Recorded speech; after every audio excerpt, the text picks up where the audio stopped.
Welcome back, everyone, to the Netwrk podcast. It's your girl Angela. P.S. I don't like doing the intro, but Sadiq be making me sometimes. So there's my intro, and here's Sadiq. Yo, you suck, yo. So much pressure. It is a lot of pressure. I don't know why it's a lot of pressure. It's not that bad though. Nah. You're just I opening know. up. I don't understand why I'm the way I am. But welcome, everyone. What's going on? It's your boy Sadiq and the pain in the ass Angela. Oh my gosh, man. You know, I'm just trying to admit my quirks out here. We're all friends. That's true. That's true. No, I respect that. How's everything, Ange? Good. Good. Very good. Yeah. Productive? Yeah. I'm going to go hang out in Vermont for a couple days. Nice. Yes. Okay. You want hubby? Yeah. Okay. And my son and my nephew. We're Okay. going to do a few things. Nice. It'll be nice. You guys know you guys owe me that bottle, right? They have this Brugal bottle. So Vic be leaving me with this open-ended responses that I hate. No, I'm gonna tell you all. The truth is gonna come from me. Don't listen to what he says. So he likes rum, right? If you're not drinking, I like whiskey. Well, I I'm just sorry, like you're a that whiskey guy. Yes, but I like. specifically, he likes the Brugal Leyenda Yes. that you can Really only good. get in DR. Yeah. You don't have it here. Yeah. So you can only get it when you got family visiting or friends visiting, and then you have them bring you back a few bottles. Mm-hmm. So this dude is a fiend. No, you're making me sound like a custody right now. Well, you be acting like it. So the shoe fits. So we gave him one of these bottles just for being him, me and my husband, and he's like, after he was done with it, like, you know, hitting us up all crackish, you know. Damn, where you get that bottle? And then every once in a while we get email. Text. We get a text.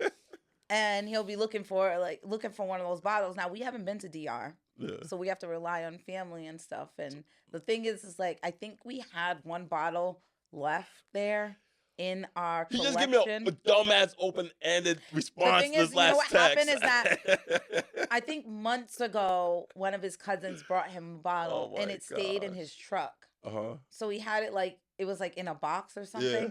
And so he was cleaning out his truck because we're going to Vermont, and he found it, and that's why. So he decided to tease with that. No, he's gonna give it to you. I got to catch Vic on the flip side. He's gonna give it to you. He actually told me, he was like, we gotta have Sadiq over. We gotta have drinks with him, and we gotta drink this. Nah, that Brugal bottle is real. This is not to promote Brugal by any means necessary, but this I hate. I hate's a strong word. The thin bottle, I don't like that thin bottle. One. I like how you pronounce it? Leyenda. Yeah. Leyenda. Sounds very sexy coming out from my mouth. Leyenda. Cool. Yeah, I like that bottle. You know, that bottle's really good. I don't know what this is, but okay. You're dumb. Anyways, I got a showing today. I gotta go check out multi-family home today with a Nice. client. So hopefully we'll see. I couldn't even, you know how you could go on showing time and try and set up an appointment. She made that specifically clear in the description on the notes section of our MLS that we see in the back end, saying that book the showing on showing time, period, slots are full. Yeah. I'm like, damn. So I go on showing time, book it because I guess the slots were from 1 to 3. Yeah. I couldn't book any other slot because those time slots were booked. So I booked for 12:45. I knew it was going to get declined, but in the message spot, I was like, listen, I know it's going to get declined. Just try to fit us in. Decline, no more slot. So my client and I, we're just going to show up and she'll be crazy if she doesn't let us in. She doesn't know if my client's a good client or not. And by the way, my client's a good client. Conventional client. So what's dumb is that in showing time you can make it so that you can overlap appointments. And you could do so many. So, you know, they're 15-minute slots. Yes. So you can do it so that you can book it three.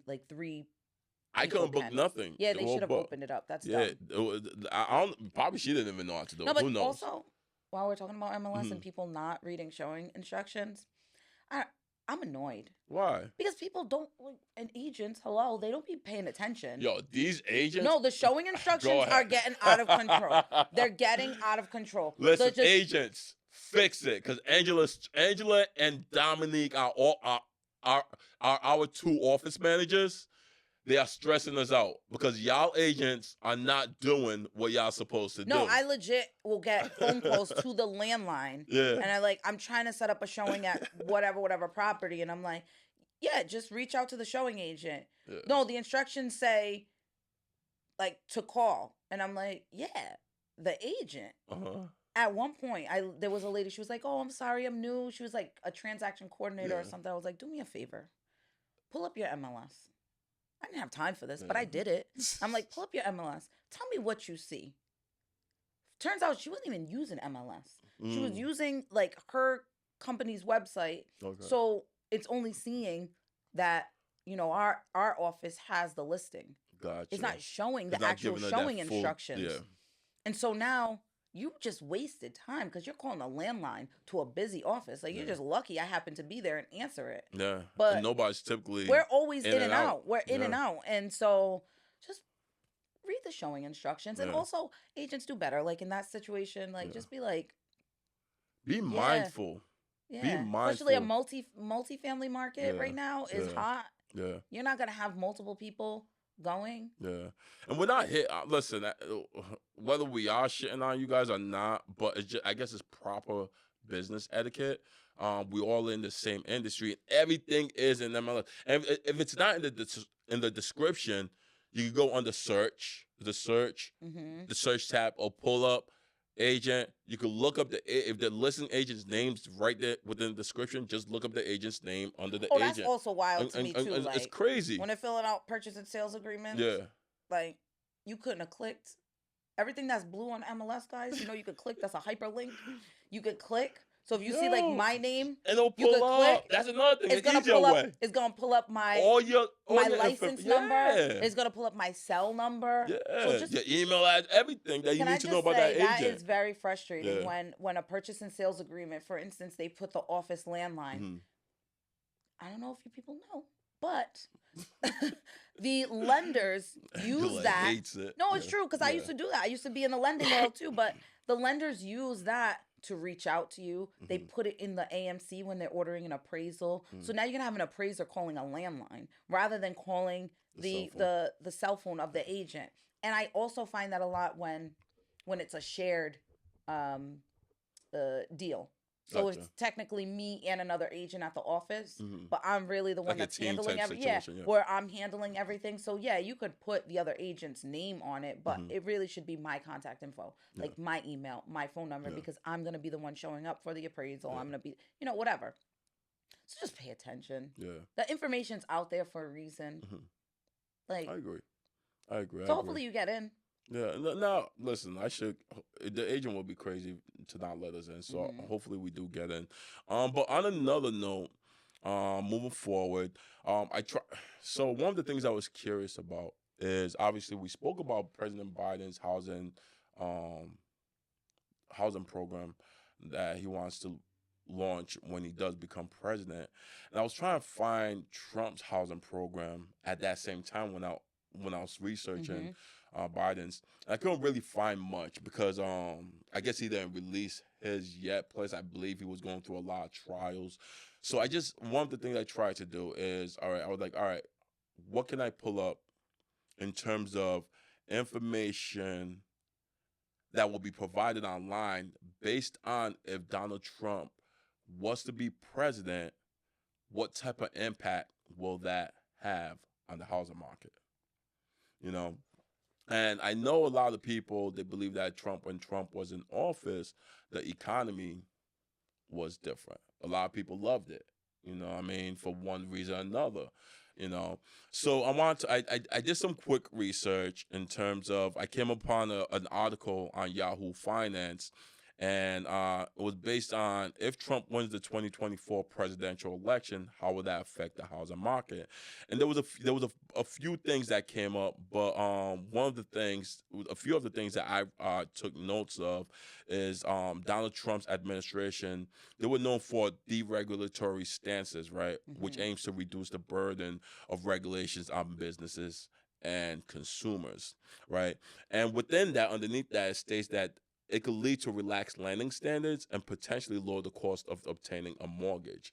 Now, the risk factor of that, when I was doing the research was that if it was if they created like a relaxed lending process, can that result back to what happened in the 2008 market crisis? Potentially. You know, A lot of that was predatory lending. yeah, and a lot of that was predatory, or just the way things were just relaxed, right? You know, there was really not much. Nah, it was things predatory. regular. There were people that were sitting. I had friends at that time who should not have been working Mm. in these small like mom and pop mortgage companies that are no longer a thing now because they were doing so many illegal things. Like I'm talking, we're 17 years old in high school.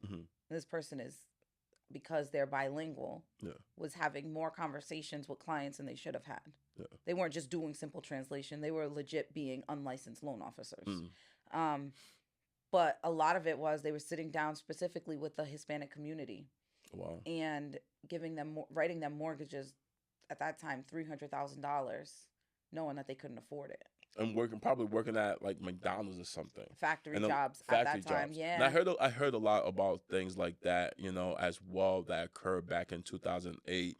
And then in addition to that, they also state that this could increase or stimulate the demand of making it easier for people to buy homes. You know, I kind of feel like right now in the situation that we're in, that Jerome Powell has a control of housing, right? The way he's combating housing, so we wouldn't have a housing crisis, you know. And the way he's doing that is by putting a chokehold on rates, you know, because if rates drop, you know, that could, if it dropped the way it did, that could probably lead to a catastrophic situation. Yeah. You know, I don't believe that regulations need to be loosened for how mortgages are written. Yeah. No, I think there's agree with you. there's solid checks and balances that allows us to, especially us, to do our jobs as realtors and do it as honestly as possible. Yeah. Because I don't want to be a part of knowing that somebody's getting into a situation that they're gonna lose this house in a few months. Yeah. I don't think that. I mean, it's not that bad right now. The issue of people not being able to get mortgages is because they're not making enough money. Like, not like what are they gonna do? Oh, you don't need that many bank statements anymore. We're not gonna check 2 years worth of employment anymore. Like that doesn't change anything. The fact of the matter is that people genuinely cannot afford it. You need a cosigner. You need these things. Because what is it right now? Like, you have to dual income. Don't you have to make like $90,000 at least? Yeah. To even have skin in the game. Yeah, and if it's a dual income situation, like six figures, like low. Oh yeah, six yeah, figures. that's what it is. Yeah. So you have to be in like the $80,000 range for single person, and then for a dual situation, like one. I don't quote me on. I think it's like 115, between 115 and 125, or 110 and 125, something like that. So like, yeah, like you need the income right now to be able to afford housing. Right. You know, and housing itself, it's not just housing itself, but everything else that comes with housing. Right.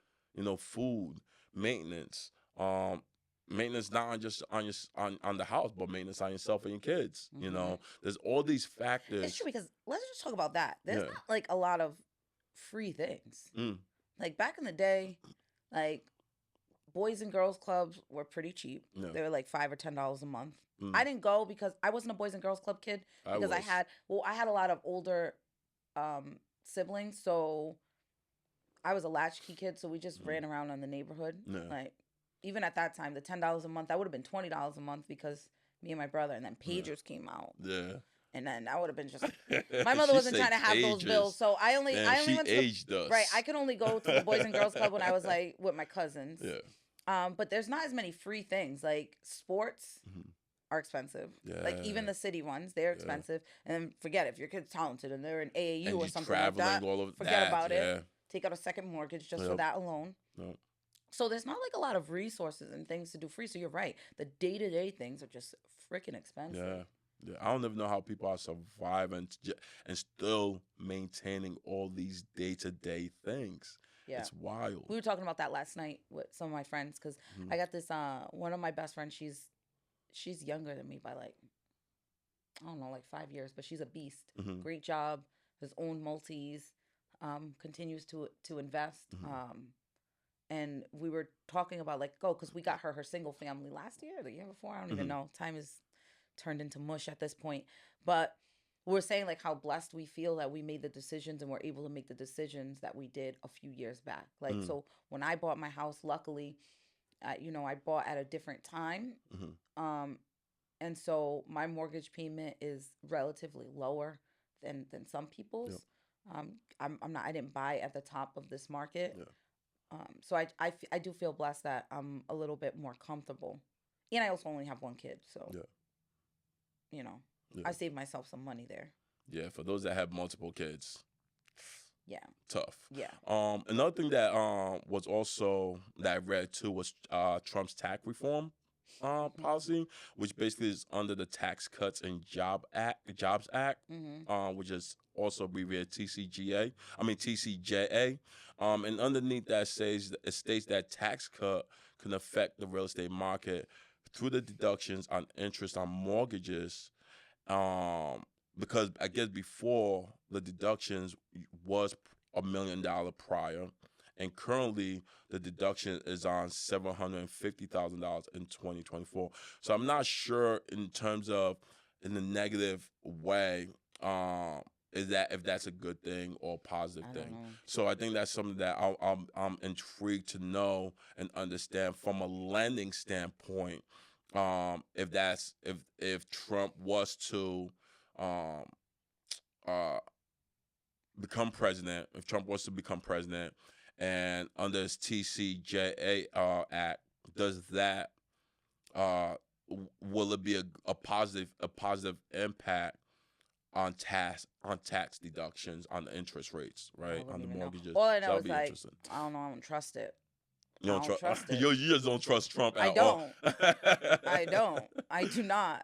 I don't trust politicians, but they all talk a good game to get elected, and then there's always fine print. There's always fine print. Yeah. So even if that tax deduction thing had a positive impact, I think at some point it flips. Just like his last tax. When he was president. Gotcha. We had the lower taxes real quick. People were excited. Yeah. And then, the average consumer still ended up with higher taxes because it was only a temporary thing. Yeah. Yeah.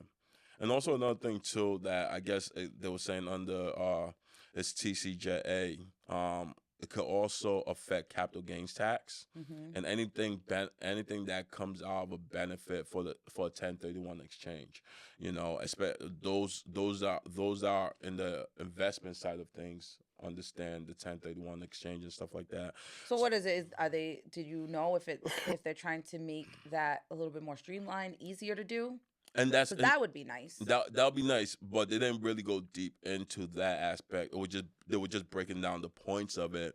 But I will be intrigued to know, because obviously he's not president yet. This article is based on somebody else's perspective, on I guess when he had on the old policy when President Trump was in office. They were trying to compare it with that and try and see. If he was president in the this next round, will some of his old policies still have some form of reflection?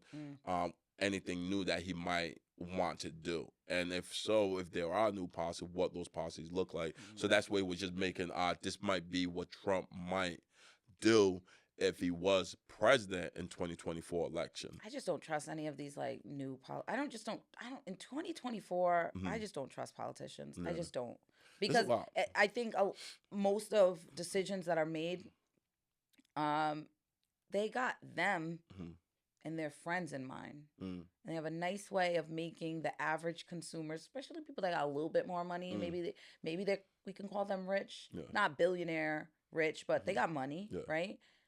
I don't know. Politicians have a way of making people feel special. Like, you're not special. Yeah. They don't care about you. You are not a 1%. Yeah. So I think a lot of these things they got them and their people in mind. Yeah. You are not their people. Yeah. And that's true. Because, they donors. And I'm not, that's from all politicians. Like, Yeah. you are not their people. They are Yeah. thinking about majority of, not all, because there are still some that are doing a lot of good work in community activism. Yeah. But for the most part, a lot of these like mainstream politicians, They're not in it for the people. No, Yeah. it's not. They're not in it. Mm. Like, even just the way like they're able to make money, the way that they're able to trade, and like all that stuff is that's shady. I feel That's so I shady. heard something about their trading. Like a lot of these politicians, they might, I guess some of them might show income of like some low income amount, but a lot of their money, Billionaires. Billionaires. They straight billionaires or billionaires, and a lot of them is coming from like stocks or whatever. It's whatever weird because it's crazy. Holding political office, Yeah. right? It was meant to be doing community work. It was meant to be for the people. It's kind of like, let's use teachers for example. Like, we know that teaching is a field that they are underpaid. Yeah. They are expected to do a lot, real, but man. people are still continuing. And I know there's a teacher shortage nationwide, but for the people that are continuing to be in education, they're truly doing it because they love it. Yeah. And at some point, that's what politics were. Yeah. And it's not that It's anymore. not that no it's more. not that anymore. It's very greed involved. It's very greedy. It's very and that's why everything is political. Yeah. Like, you can't even talk about anything because then it becomes political because politics Drain the itself swamps, like Trump would say. Drain the like, swamp. Oh, I can't even. Like, I stay up on politics because I don't like being ignorant, and plus it affects our business too. It does, but also I'm not one of those people that I want to lean a certain way because it would be fantastic for our business. I still think about, like, you're just a bad person. And you're embarrassing me. Yeah. I get secondhand embarrassment a lot for a lot of these politicians. Yeah. Republicans, Democrats, Independents. Yeah. A lot of them just. I'm still trying to get a feel for them, because at the end of the day, our goal when we are looking at a lot of these politicians is to look at these political figures as individuals that have our own best interest in mind. That's what they're supposed to be. They're supposed to be public servants. Yeah. But they're not. They're out here literally finessing. They literally finessing the entire system. Yeah. The stock market, the everything. Yeah. They just get away with everything. Yeah. Oh, nah. Yeah, there's a lot. I was listening to is it WPRO? That's our local radio news station. I was listening to them, and they were just talking about who's that lady that was our governor, but she's now in the White House. You know who I'm talking about. I do. You don't. It seems like you do not want to say her name whatsoever. I know. I can't even think of it. I put people out of my mind. McKee came through her. No, I know who you're talking about. I forgot her. Senator Warren. No, wait, what's her name? Gina Raimondo. Oh, Raimondo. Raimondo. And the guy was talking highly of her in terms of like how not just her but a bunch of other politics, like key politicians, how like they have such a major influence and power, in the space that they are in. That's what they're supposed. That's what they're supposed to do. I just don't trust them. Yeah. I don't trust them. At some point, they're not the public servants that we would want them to be. Yeah. It's about lining their pockets. Yeah. It's it's a game for their own interest. It is because they got to play the game, right? Like, how are they going to get elected if they don't have the funds to do it? So then they owe this company a favor. They owe them a favor. Like, it's like they're I feel like it's a constant battle of being bought and sold. Yeah. They're constantly, and so the morals, you have to trade some of your morals when you're doing stuff like that. Yeah. That's why they can't be trusted. Enough of these politics, man. You know what's going on in Rhode Island right now? What? Is it political? No. To a degree, there are some political stuff. All political. There are political stuff within it. But the Superman building, downtown Providence? Yeah. So they had a budget of $220 million to invest in that building. And out of that $220 million, $65 million of that money came from taxpayers. Mm-hmm. But now they're looking for more money For what? for that What they building. want? Well, like what they doing? I'm intrigued to know exactly. I want to know the because details. it's us as taxpayers that might have to fund. I want a bill of materials. That's what I want. You know what's crazy? I want. Yeah. I want an itemized invoice. I want an itemized Of receipt. what the I total wanna see, expense is. like, what is it? Yeah, I think the people should have the right to see a list of an itemized list Right. of how they tally up this amount of what's going to cost. Especially because now they're looking for more money, right? Yeah, so it's yeah. and right. You've done flips. Mm-hmm. You've done some development, so you Mhm. understand that the budget does change. Mm-hmm. But what made it change? What I made want to it know. Like, change? was it because like concrete Yeah. went up, Yeah. or like labor went up? Yeah. Like, what happened? Like, why was the initial quote so Mhm. drastically different that now Yeah. you're asking for For millions, millions more. Yeah. millions? And that's going to come out. That's going to come out of our pocket. We'll never get it. taxpayers. We'll never get an itemized list. They'll never tell give us. that. They will never get, because never I tell think us. other people have hands in that game. You're talking about millions of It's dollars. dirty. You're It talking has about to be millions dirty of dollars. money. So I'm really, I wish something like that was happening where they do provide an itemized list, but I don't see that ever happening. But I know in the article they did say something about construction costs is going up, but by how much? You know, that's going to affect millions of dollars. Because originally you're supposed to budget for these type of things, and mind you, budget can change. Yeah. Can change. Maybe you know. I mean maybe intrigued. because labor is going up. I did read, this was like a couple months ago. I read Yeah. an article that said plumbers are like diamonds now. So diamonds are And supposed to be rare. electricians. Well, diamonds are rare, right? Mhm. Like that's why they're so expensive. Yeah. Where plumbers, there's such a scarcity Mhm. of them that's why they're able to charge so much. As much as yeah, they charge. because across the United States, I think there was like 500,000 plumbers. Wow. That sounds like a lot, though. Not, I mean, It does and No, it that's- doesn't. that's- Yeah. Numeric wise, it that's sounds like a lot. low when you think Yeah. when you like Walmart employs like close to 2 million people. Damn. Yeah. Damn. So I can see labor being a factor, but I would Mhm. love to see. I know we would never get it. That's a pipe dream. Yeah. But I would love to see like an itemized list. I feel like if there's like so much transparency, Mhm. then you know that there's not as much shady business going on. Yeah. The less transparent people are, Mhm. or companies are, Mhm. or The shade it is. or even churches, even Yeah. like or nonprofits, Yeah. the less transparency they have, Mhm. I'm looking at you sideways. Yeah. Yeah. Because I feel like if you really had nothing to hide, you wouldn't. Yeah. I think people should know where their money's going to, especially when it's coming out of their taxes. I wish taxes weren't so complicated. It is. It is. I don't think it should be that complicated. Unfortunately, Uncle Sam made it complicated for a reason, So, and then even like another facility too that they're trying to build in Pawtucket, the soccer stadium, the Tidewater Landing Soccer Stadium. They're looking for more money as well. You know what?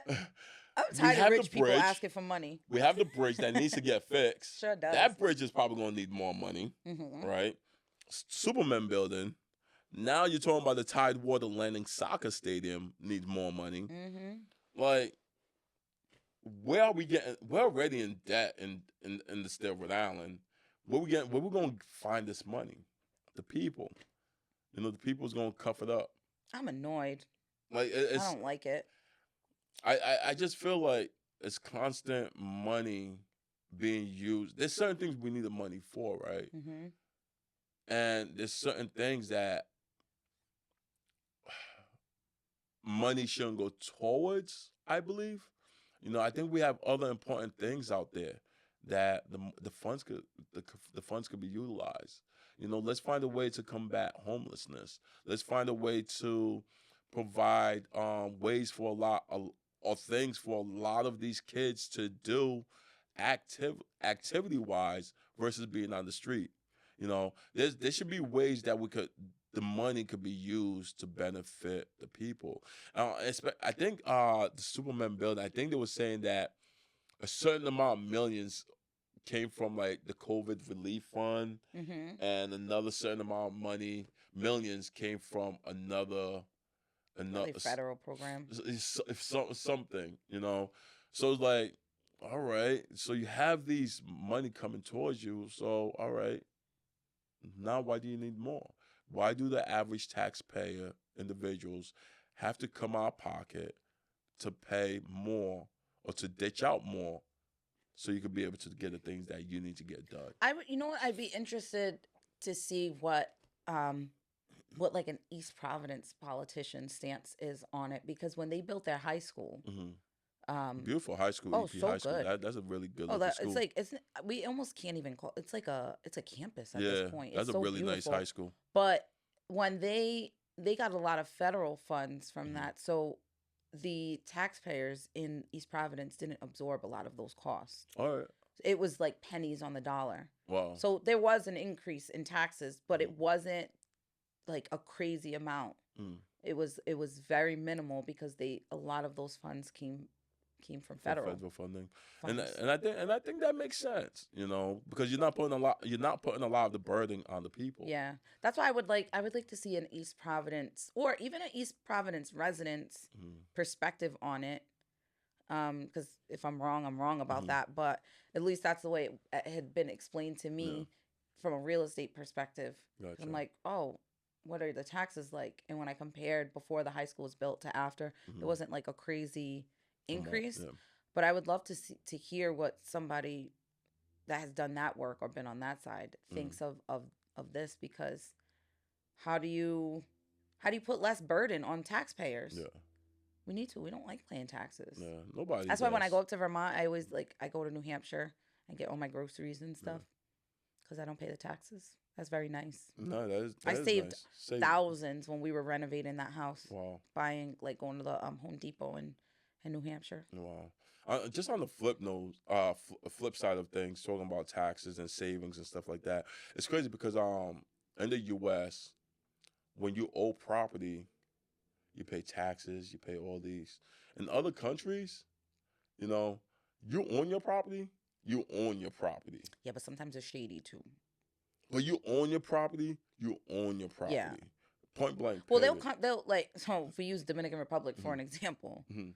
yeah, you might not be paying them like taxes the way that we Mhm. are, but at some point the government can come around and be like, "Nice house, Mhm. give us money." Mhm. There's it's not like a it's So you're saying not that you like a still street. don't own it direct? They still own it, Yeah. but yeah, they could at some point government can come in and ask for taxes. Yeah. It's just not like as defined Yeah. as The as U.S. as ours Yeah. is. Yeah. Yeah. I just find it interesting because I just think that other countries, and don't get me wrong, they probably making it up in different areas, right? In terms Mhm. of like the other goods and services, that whether it's food, gas, whatever that looks like for them. But just to be able to know that you own your land, you build your house from the ground up on your own land, that's that. I You know. know, that's that. And I wish that could happen here in the U.S., but unfortunately, it can't happen here because we need taxes. Taxes play a major factor Oh in yeah. things that we do economically, Yeah. right? So yeah, I think but it's I just wish. whack to hear. Like it's a hard pill to swallow when it's like, oh, we need 20 million Yeah, more, and the yeah, taxpayers have to absorb yeah. That that. burden. Yeah, I don't like that. yeah. I It is do what not it is. like that. It is what it is. Do you know exactly what they're? I know initially when they sold that building, Hmm. um, are they trying to turn it into apartments? What They're are they trying to turn it doing? into they're trying to turn it into apartments. So obviously, it's most likely a mixed use. I know some of it was going to be for affordable housing because those type of That was part of the constructions. agreement, That was right? part of the agreement. A lot of those type of major constructions have to incorporate affordable housing in it, and then obviously they were going to mix in with non-affordable housing, and then you have like local, not local, small businesses as well mixed in it. I Mm, believe so. But yeah, it was basically going to be like a housing project. Not mean like not like a project, but yeah, yeah. but like a Oh, okay. housing project. So which and that would be pretty dope. I mean, just seeing that building getting utilized or being converted into something versus just sitting there. That building's been sitting there for years. Yeah. For years, and also even with the soccer stadium, if they could get that built and going, you know how much of an impact that will create for Pawtucket. Yeah. Between the train station that's already built there, now they're gonna have that soccer stadium there. That's gonna boost up the economy And the revenue. and the revenue is gonna be that it crazy does for bring in, Pawtucket. yeah. It's gonna flip Pawtucket. So I think if they can build a stadium out in Pawtucket, that's gonna be a major game changer for Pawtucket. Yeah. Because you're gonna draw housing market's gonna go up. Traffic, people walk in and out of that. Like it's gonna be a game changer. I know, I'm excited for that. No, I definitely am Shout too. out to Pawtucket. Shout outs to Bucket. Shout outs. I had to say that. Shout out to the Bucket. The Bucket. No, but it's true. Central Falls and Pawtucket. They coming up. They are coming up. So it is nice to see Central Falls in particular. That mayor over there, she's doing her thing. Yeah. Mayor Maria Rivera's, yeah. I think it is. She's making part. She's changed Central Falls. I won't say she's doing all the change, but she's making a major impact. Yeah. In Central Falls, Central Falls bring Central her Falls onto the platform. It's like 2 blocks. It's like I love 2 blocks, like a block and a half. You can just walk take one step beyond Central Falls. That's how small Central Falls is. But it is nice. Last year I went to like their salsa night on that bridge over there in Central Falls. It was nice. Yeah. No, great food. Great food. A lot of Colombian restaurants, should I say. So they have a lot of great restaurants out there as well. So if you guys ever in Central Falls, definitely dine out in Central Falls. But other than that, on the flip side of things, you guys know who we be. We're going to cut this. If you guys ever want to reach out to us, you know where to find us on the network.co on Instagram, THENETWRK.co.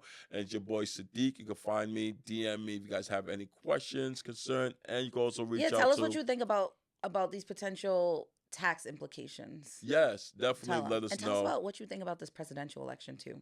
Yeah, and if you guys also have your viewpoint, if you guys have viewpoints in terms of the impact that either Biden or Trump's going to make, we definitely would love to hear from you guys in terms of that.